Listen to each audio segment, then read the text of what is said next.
అండి. ఈరోజు mini vlog. ఈరోజు సోమవారం కదా, ముఖ్యంగా శ్రావణ సోమవారం. శ్రావణ సోమవారాల్లో ఆ శివయ్యకు పూజ చేసుకుంటే చాలా మంచిదంటండి. ప్రదోషకాలంలో ఇంకా స్వామికి పూజ చేసుకుంటే ఇంకా మంచిదంట. అయితే ఈరోజు ఆ స్వామి గురించి ఒక చిన్న పాట అయితే పాడతానండి.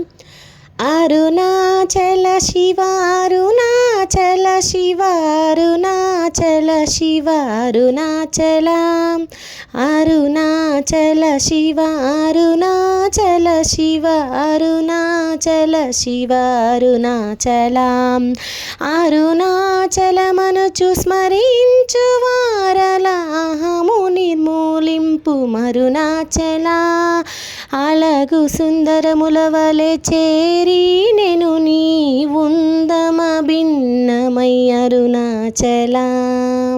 ఓం అరుణాచలేశ్వరాయ. ఆ అరుణాచలేశ్వరుని ఆశీస్సులు మనందరిపైన ఉండాలని మనస్ఫూర్తిగా కోరుకుంటున్నాను. బాయ్.